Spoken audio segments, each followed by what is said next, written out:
Me pediram muito lá no Instagram, então hoje eu vim compartilhar com vocês um pouquinho mais sobre caspa, dermatite seborreica. O que é eczema? É a mesma coisa? Pitiríase, gente, que tanto de nome.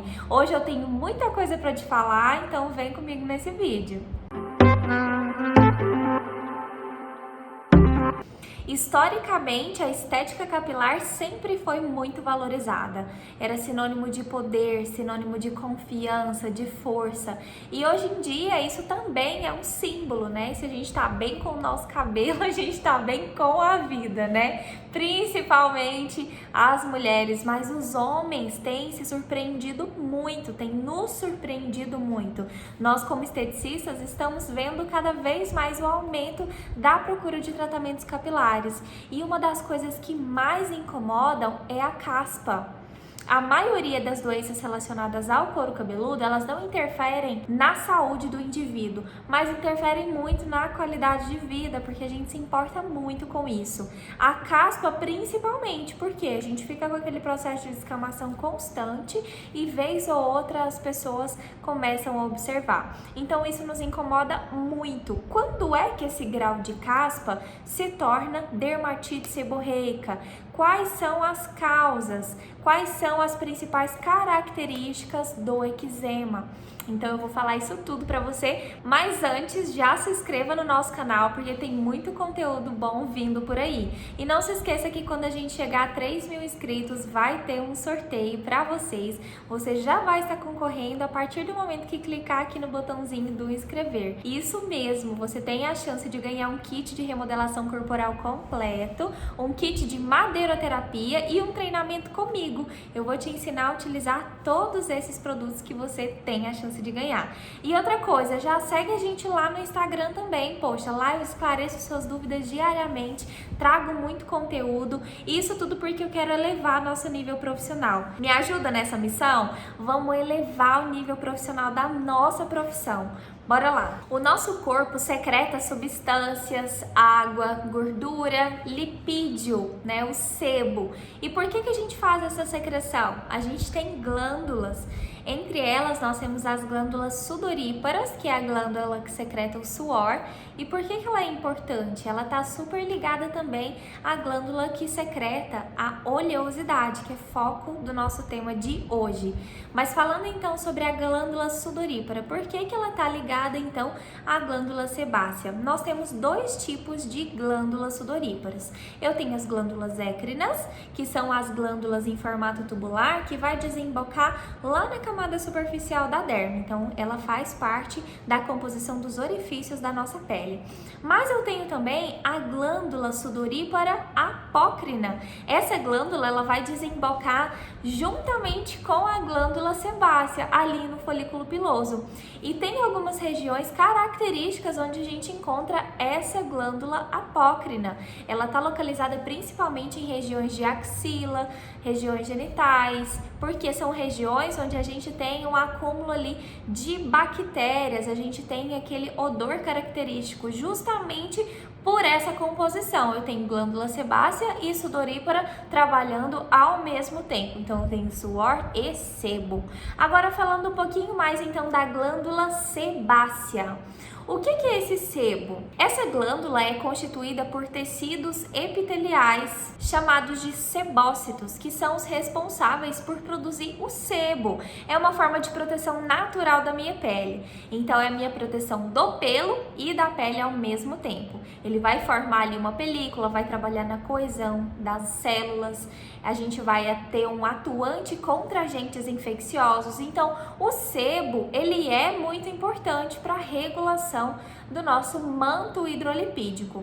Só que quando a gente tem esse excesso de sebo, aí nós podemos ter uma disfunção principalmente como tema de hoje no couro cabeludo. Quando a gente tem esse excesso de oleosidade, pode desencadear um processo de inflamação. Uma curiosidade sobre as glândulas sebáceas é que a gente tem ali como referência aquela imagem ilustrativa onde a gente vê uma glândula sebácea para um folículo piloso. E na verdade eu posso ter de 1 a 6 glândulas sebáceas por fio.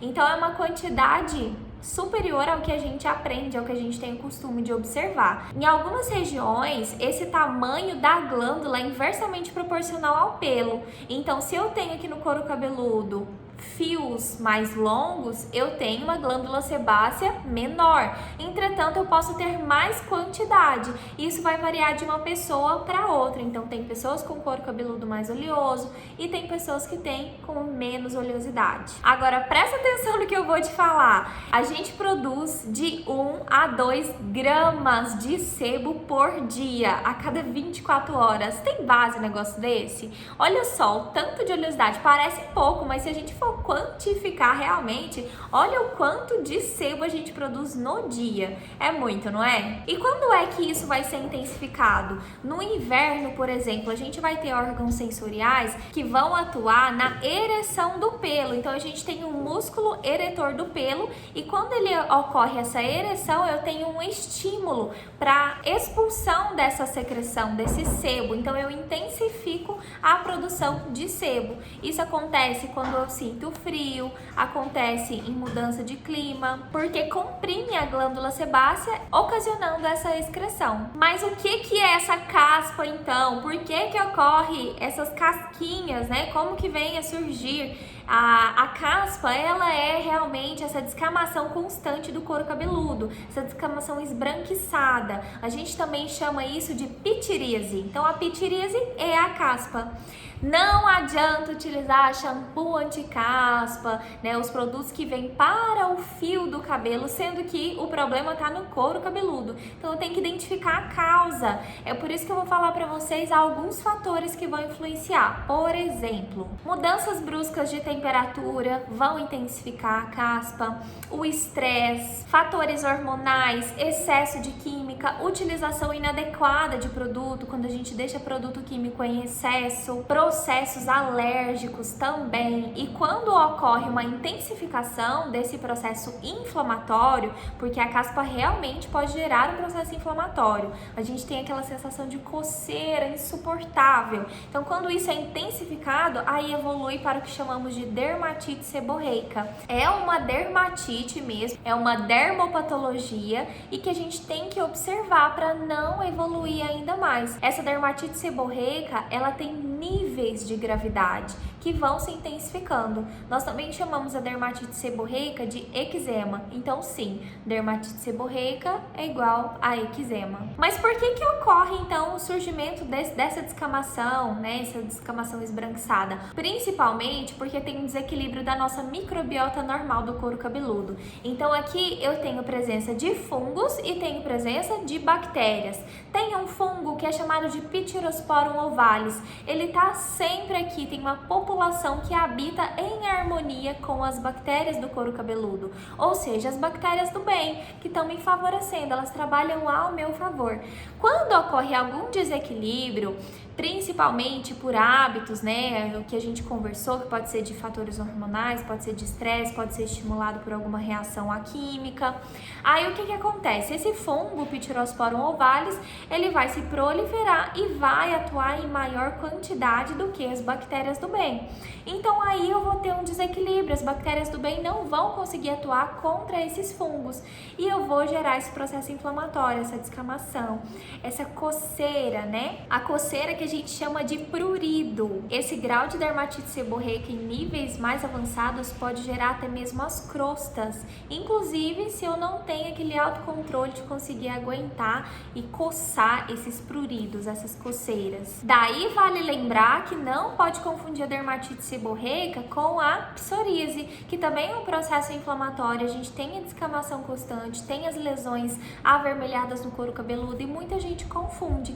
Por isso que é super importante fazer uma avaliação de tricoscopia com o equipamento correto, avaliar com um profissional capacitado em tratamentos capilares, Tá, mas eu posso começar a tratar em casa? O que eu vou fazer em cabine para você que é profissional? Então vamos lá que eu vou te dar umas recomendações. Primeiro falando sobre os cuidados em casa, qual que é a frequência de lavagem correta? Eu sei que você já viu o nosso outro vídeo falando de queda capilar e eu contei para você que essa frequência de lavagem é determinada de acordo com a necessidade do cabelo. Então o meu cabelo eu posso lavar 2 vezes por semana, que tá excelente. Tem cabelos que eu já preciso lavar 3 a 4 vezes. Vai depender dessa quantidade de glândulas sebáceas, a quantidade de oleosidade. Essa oleosidade, ela está intrinsecamente ligada à alimentação também. Então, por exemplo, se eu tenho falta de minerais no organismo, como por exemplo zinco, isso vai interferir na produção seborreica, a produção do sebo. Então, essa glândula sebácea vai ter um desequilíbrio. Como eu estou tendo um processo então de caspa, de descamação, como é que eu vou remover essas células mortas que estão aí em turnover celular aumentado? Eu vou trabalhar então com peelings capilares. Existem hoje em dia os peelings que os clientes podem utilizar em casa, não trazem nenhum risco, pelo contrário, a gente vai melhorar esse processo de descamação e eu vou também deixar o couro cabeludo limpinho, minimizar o processo inflamatório, ter ação bactericida. Como que é então esse peeling capilar? O peeling capilar, existem produtos específicos, daí a gente tem peelings químicos e físicos na composição. Por exemplo, aqui tem uma opção de peeling capilar. O que eu tenho na composição? Ácido salicílico. Então, os tratamentos dermatológicos, a gente trabalha muito com o ácido salicílico na face e no couro cabeludo também.